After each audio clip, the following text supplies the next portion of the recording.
Hi, so I'm going to show you a little office build, a little 48 litre planted ground is set up. Here I have some pond soil that I've used as a nutrient base layer. This is very new to me. I've not done any serious aquarium plants before. So following on from MD Fish Tanks, MD on YouTube, he does this a lot with his media. He puts something like a bio load in kind of media bags, and I thought I'd give it a go basically. So I've got 5 of those little bags underneath, some sand and gravel that I had left over from an old tank that I've covered it with, and some Flora Base Pro from Colombo, not sponsored or anything obviously, just a hobbyist, and I added that in as well, and I was going to use that on top. I've got this, I don't know, mangrove wood piece that I picked up from my local Maidenhead Aquatics and just putting it in for placement. So MD also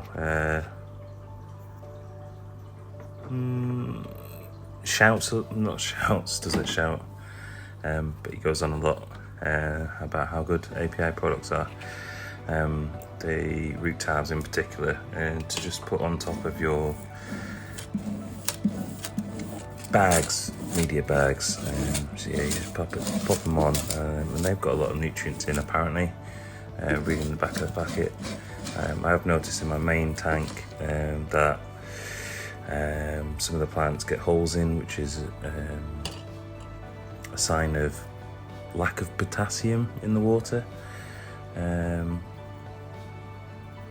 I've tried liquid fertilizers for a few months now.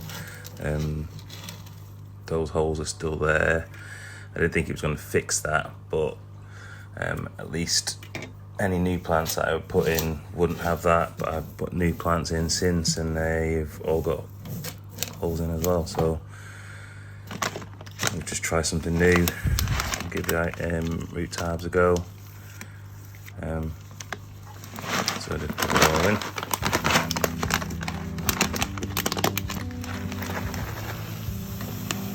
Sharing this video really is just, it's a bit of a new journey for me, so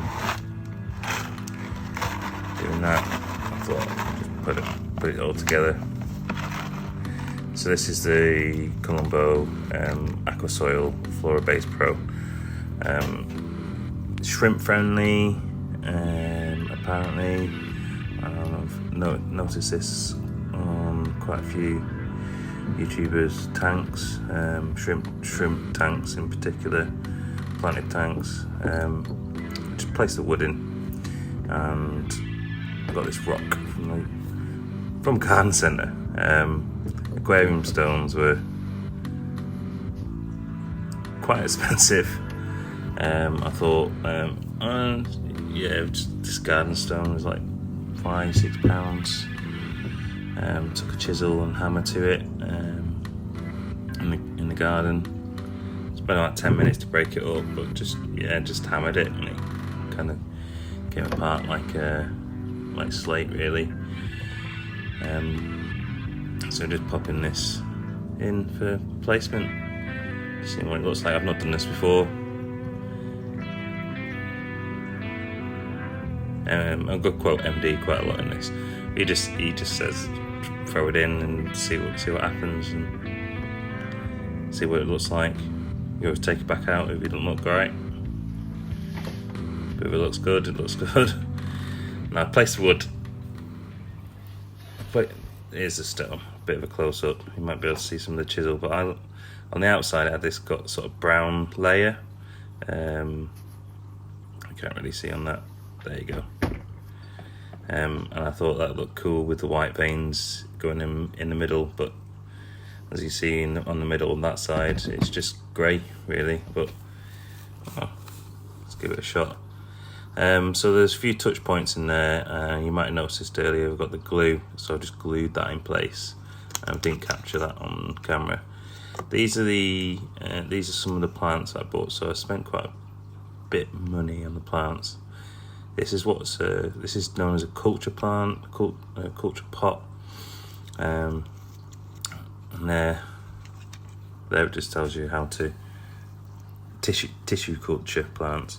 It just tells you how to prepare it. So it comes in little jelly. I didn't know this, and I actually put some aquarium water in the plants because I had these for a few days before I started using them.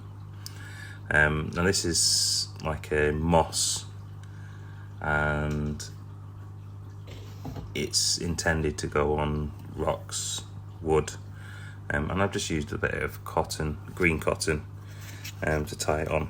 It was quite tedious, but I did it. We got there, and I'll show you that wood a little bit later. So here's more tissue culture plant that I got, and it's just like I'm not gonna try and pronounce that well, I did already.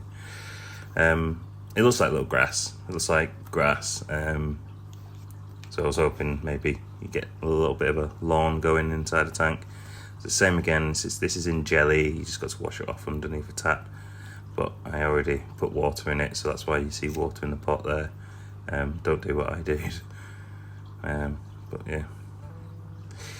So I've torn this apart very gently to get what you see there. Quite tricky to get inside the substrate. It wasn't wet, it was all dry substrate and not put any water in it. It was quite tricky, but we got there. So this is my Crantium Monte Carlo.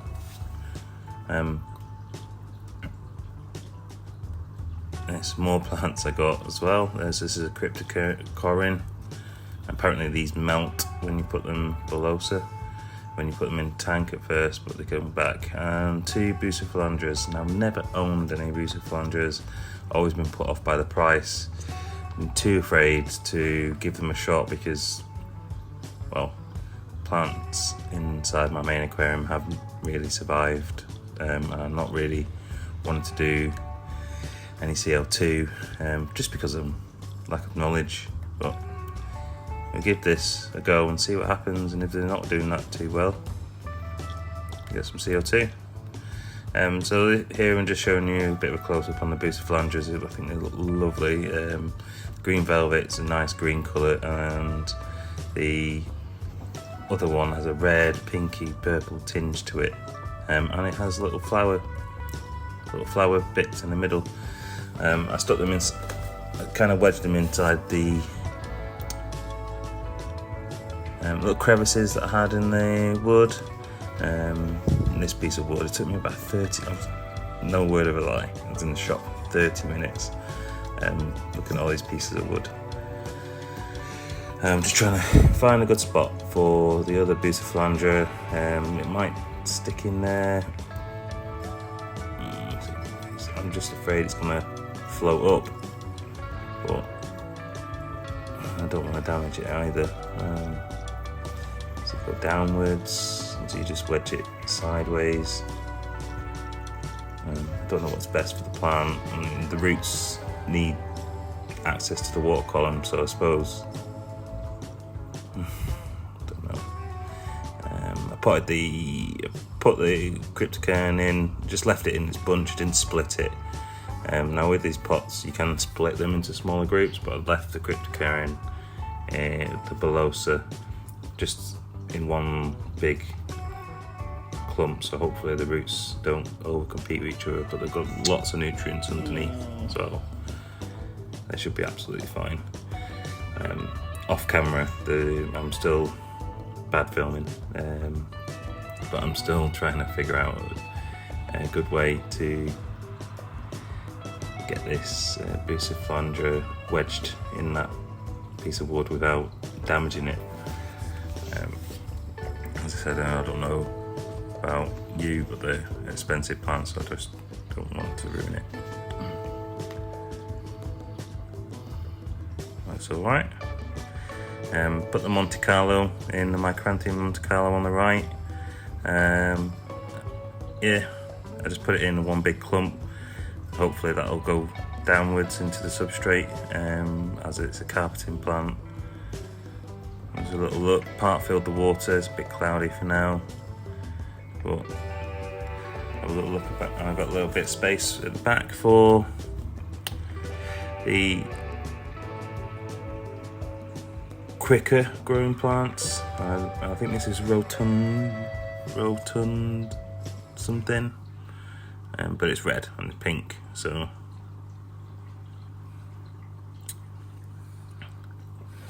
spilled quite a bit of water. Here's a quick look at the tank part way through the build. Just like having a quick look with the stem plants at the back.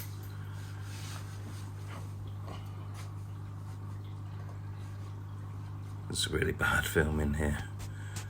Oh, bit of a mess in there. This is my office with all my equipment in DIY man shed.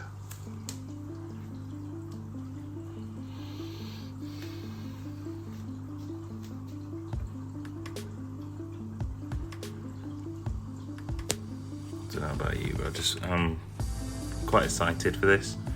There's Bucephalandras, Christmas moss attached to the wood.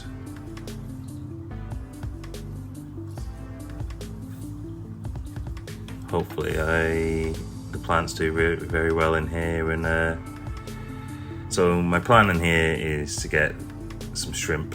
Been toying with the idea of getting a male betta in this tank with some ember tetras, which are currently in my main tank, as like a dealer fish.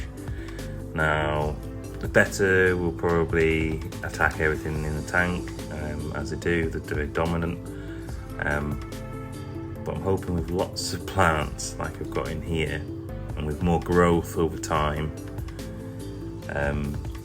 yeah, there shouldn't be a problem. There'll be lots of hiding places. Add the other fish first before I get to betta. Let the shrimp colony like thrive and have lots of babies. Leave the tank for a while so all the biofilm stuff builds up in the tank. Basically all the bacteria, microscopic food grows, and then when I'll finally add shrimp, there'll be lots of room for them. This is just a little snippet of me adding some floating plants. Felt this one's quite interesting. I've never really kept floating plants before, but apparently they're really good for fish because they take CO2 from above the water and take nutrients out of the water, so it's kind of a bit of a best of both, and definitely should thrive in a tank that has no CO2, so we'll see.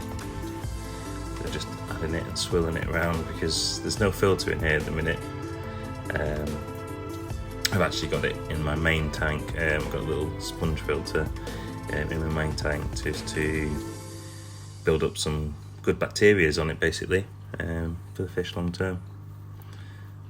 It's very cloudy still in there, but this is the nearly finished product.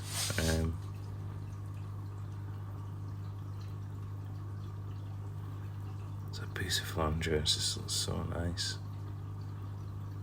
I'm pretty certain I've not planted the Monte Carlo in the correct way, because all those bits at the top are supposed to be in the substrate, but at least the main roots should survive, and whoever doesn't will shrink back and become food for anything that's going to be in there.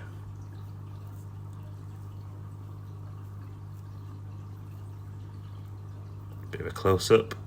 So that was the green Bucephalandra, and this was the red velvet one with the little plants, little flowers that hopefully come out at some point.